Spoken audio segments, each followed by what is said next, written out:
En matière de décentralisation, 12 nouveaux districts autonomes ont été créés pour renforcer la coordination et l'évaluation de l'exécution des programmes de développement, tout en assurant une supervision accrue sur l'action de l'État et des collectivités territoriales.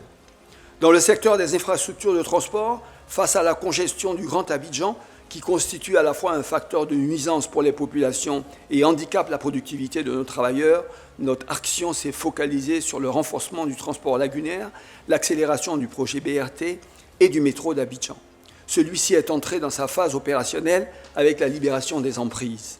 Le gouvernement a pris l'option de développer également un environnement de vie, de logement et d'activité économique tout au long du parcours des 37 km du métro. Le gouvernement accélère également les projets d'infrastructures routières dans le district d'Abidjan, tels que le 4e pont Yopougon-Plateau, le 5e pont Plateau-Cocody, l'aménagement de l'autoroute périphérique, le dédoublement des autoroutes des sorties Est et Ouest, et dans l'intérieur du pays, avec les travaux de la côtière et le prolongement de l'autoroute Yamoussoukro-Bouaké. Les activités de la SOTRA ont été étendues à Bouaké, ce qui contribuera à changer le déplacement et la vie d'1 million de personnes. Et nous travaillons à son lancement prochain à Yamoussoukro, Korogo et San Pedro.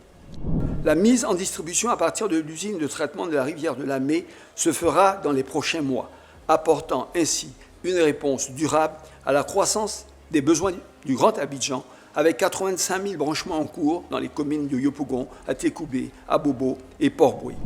Au niveau des zones industrielles spéciales, le gouvernement a décidé d'accélérer leur développement dans nos capitales régionales, à proximité des lieux de production agricole.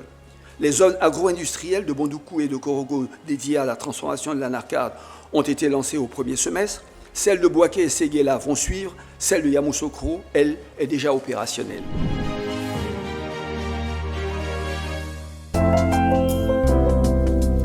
CICG, le citoyen au cœur de l'action gouvernementale.